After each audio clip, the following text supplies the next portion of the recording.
Hello and welcome back to Minish Cap. I can't see the gameplay. I realized that as soon as I said that. There we go. There we go. What I was saying was that something that the 2D Zelda games do really well is the complete lack of wasted space. Every single inch of the screen that's being used actually matters and is part of the world. Even in the larger connecting zones between towns and areas, there's you have your center road, and then you have your grass on the side which you can cut to get rupees and health as a refresher on your way to your next destination. Yep. That's something that the 3D games are less effective at, is just there's a lot of wasted space and there's a lot of just walking or running.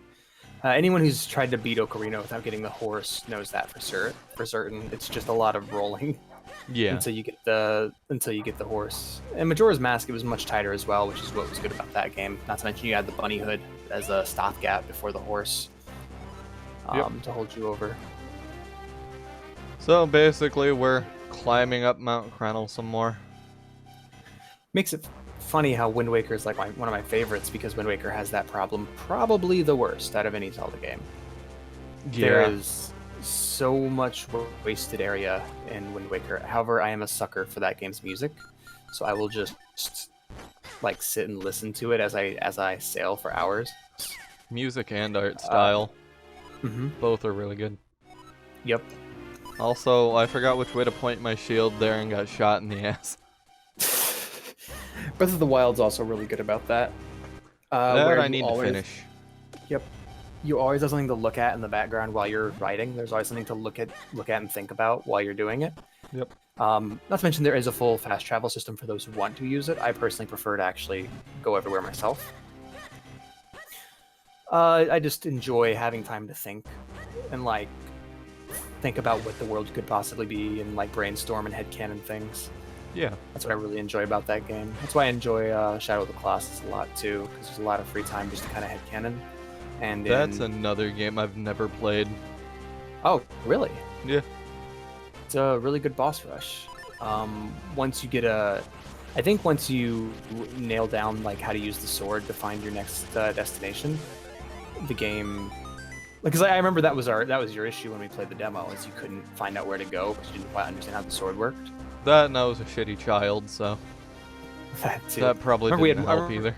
We had more fun playing Irritating Stick on that demo disc than we did Shadow of the Colossus. I thought it was cool. I'm like, oh, this is neat. And then I played it, and I'm like, oh, this is one of my favorite games of all time. Yeah. Also, those brambles hurt. I ran into them way too many times there. Yeah, a lot of running into enemies. And this... Shut up. I know. Don't think I don't know. I did it on purpose. Right, yes. There's something that Four Swords does that's really cool is the way you can spark your swords off of each other to create fire. I didn't know that. That's cool. Yep, and Four Swords for the 3DS at least, the one that I have, which was the 25th anniversary version, which is now basically abandonware. Yep. I snagged that, and basically when you all swing your swords at once next to a torch, you will create sparks that can light them. So even if you don't have a fire item, you can light torches to solve puzzles. There's an area in Mario 3D Land. I also like how it skips that animation second time through. Oh, no, you skip it. You have to skip it, or else it'll play through. It's a cool animation. You watch it, yeah, it is, but you only really need to watch it once to get the full effect. But yeah, you watch it once, and then on the second time through, you can skip it. Yeah. Sorry. What was I talking about? Oh, yeah, Four Swords, I think. Yeah. No, Mario 3D Land. Mario 3D Land, yeah. Yeah, there's an area in Mario 3D Land, it's a top-down level, and you're going through different rooms, and it's structured a lot like a Zelda level. That was one of the cool things about 3D Land, because it was just sticking it was 2D style Mario, but in 3D, and it was just sticking him into different unique environments. Yeah. And I remember going through one of those levels, and at one point I had a fire power up, and I realized one of the torches was out in one of the rooms, and I went, huh.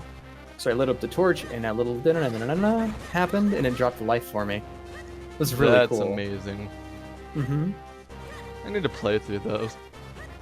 They're fun. 3D Land and 3D World. They're very experimental. Like, they don't really do anything unique story-wise or world-wise. Like, holy crap, Link. They don't really need to, though, because it's Mario. It's Mario. Who really cares about the story in a Mario game? See, I thought that until I played Odyssey, and then Odyssey's kind of like, oh, like not even There's a story not even, in Odyssey. Yeah, and it's decent so far. You really feel like you want to rescue the princess, which is not something I can say for any Mario game. Yeah. Galaxy does that well too, but like the main thing I liked about Odyssey is just how, see, a Mario setting changes the way that game feels and plays. Yeah. Mushroom Kingdom Mario is never as interesting as like Isle Delfino Mario or like Galaxy Mario or really anywhere in Odyssey. Yep. Every single Odyssey level feels like a different genre. Like I remember I was sitting, we were watching Netflix, and I was playing Odyssey on your Switch, and I'm like, I am currently driving a tank on the side of a building, shooting at other tanks. This is a Mario game. And because Cappy is built for that idea of like inserting Mario in different environments, Yeah. it feels fantastic to play.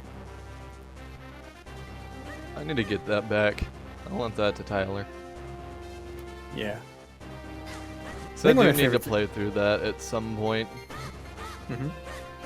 I want to just go through Breath of the Wild and completely ignore the main story and just explore the world. And just let my wanderlust take over, you know? That's basically what I did for my first playthrough, or my first play of the game. Yeah. I want to give it like a, I don't know, I wish more games had like a Dark Souls 1 style save system where there's like limited fast travel in specific save spots. Yeah. Or limited checkpoint spots, because in Dark Souls 1 specifically, and Bloodborne recreates this a little bit with Yargul. When you get somewhere threatening and you want to leave, just simply getting out of that area becomes an adventure. Yeah.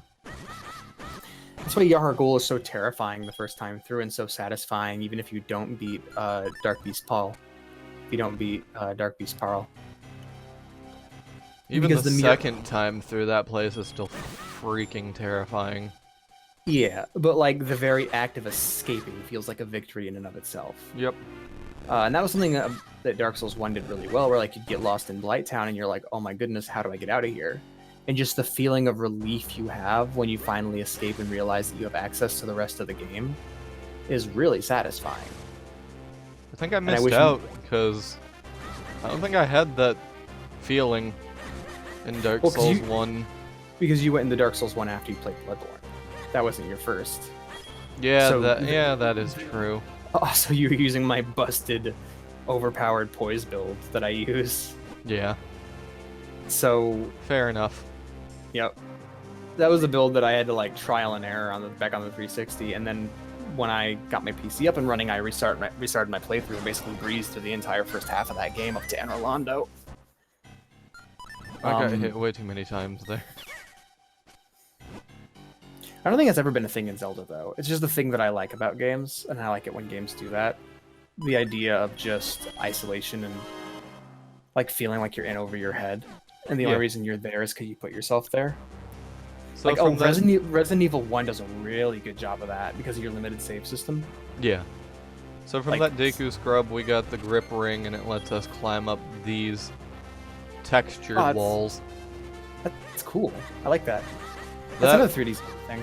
Yeah, that room I just passed up on, we can't do anything in until we get a certain power later.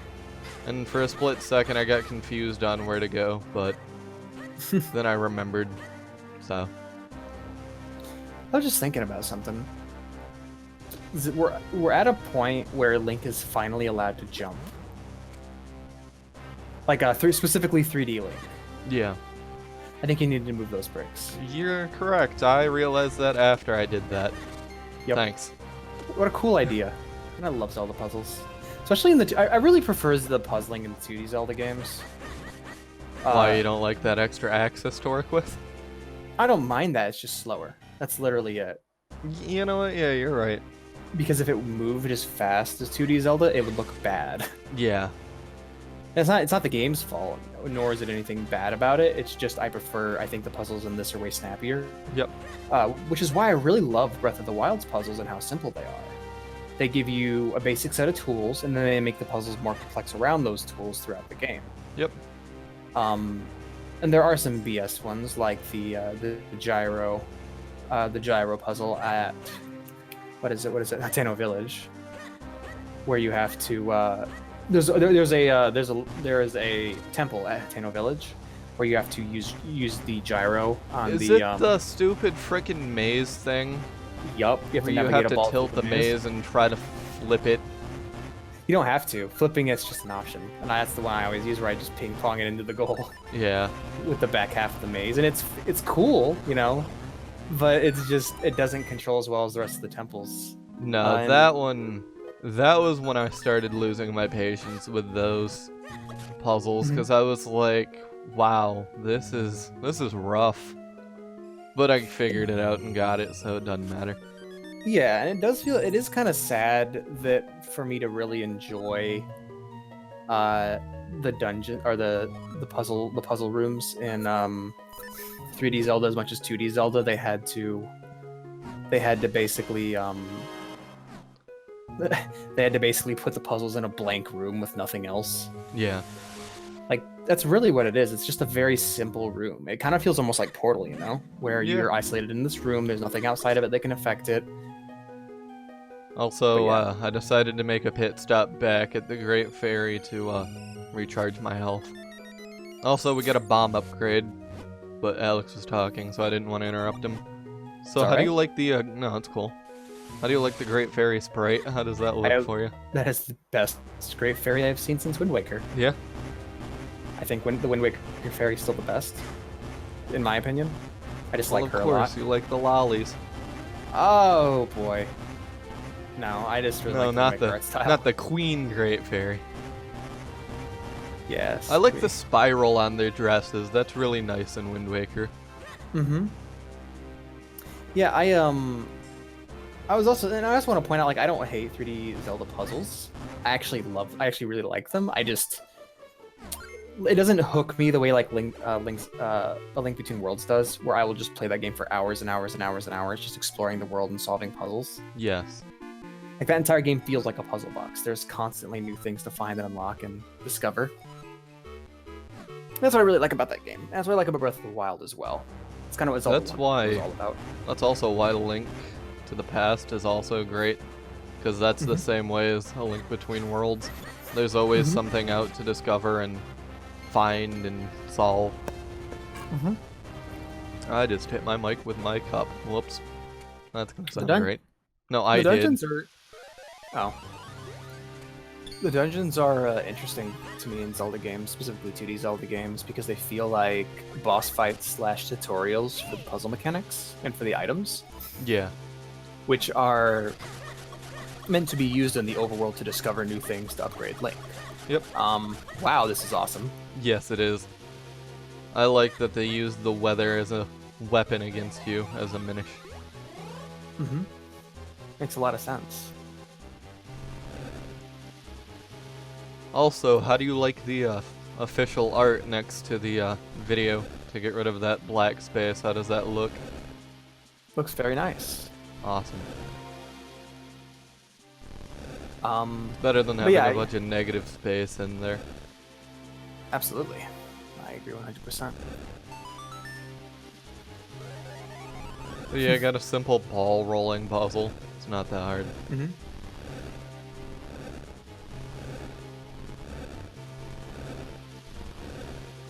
I think we're getting pretty close to the actually getting to the dungeon finally. Mount Crenel's kind of on the long side. Yeah. I do like the change in scenery as you go up the mountain from like dry to being wetter because of the rain, and And by the time you get in the dungeon, you just feel kind of relaxed because it's not as much auditory bombardment. Yep. All right. This reminds me of some of the caves in Link's Awakening. Also known as the "all right, go back to the door now" caves. Because you always forget. Because I believe the ones in Link's Awakening you can only push like one slot sometimes. If I remember correctly, yes. Is that the case with these as well?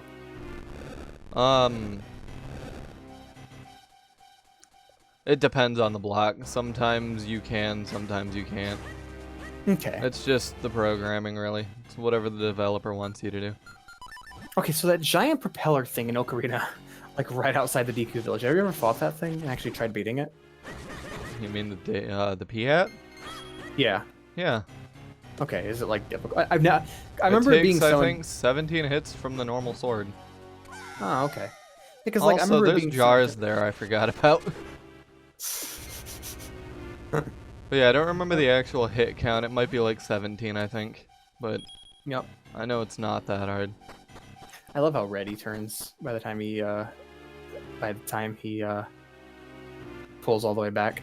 So with those charging guys and Four Swords, you just had to pull your shield up and it would cause their thing to bounce off. Or you could use the hook shot. That sounds like it'd be a lot better. Yeah, there's little Instead of upgrades having here, to suck it off. but you can't use what is it? You can't use your roll in Four Swords. Oh, okay. But then I don't know if they use the R button for anything else. I think they use it for switching characters in the single player mode. So I don't know if I showed it off last episode. I think that was when I recorded it the first time. But I went back into the shop and there was a boomerang for sale. So we could have solved that button pressing puzzle with the boomerang, but bombs work just as well. I think it expects you to just use bombs because the boomerang I think is like 300 rupees. Have you ever beaten the first Zelda game? A long time ago I have. Okay. And Yeah, because other than that, I've watched speedruns and Let's Plays of it. So it's fun to watch, but to actually go back and play it, it's just old. Yeah. I do like how the enemies. I do like how difficult it is, but honestly, it's just how lost you And we're gonna call it a part here. Thank you for watching. That sprite is gorgeous.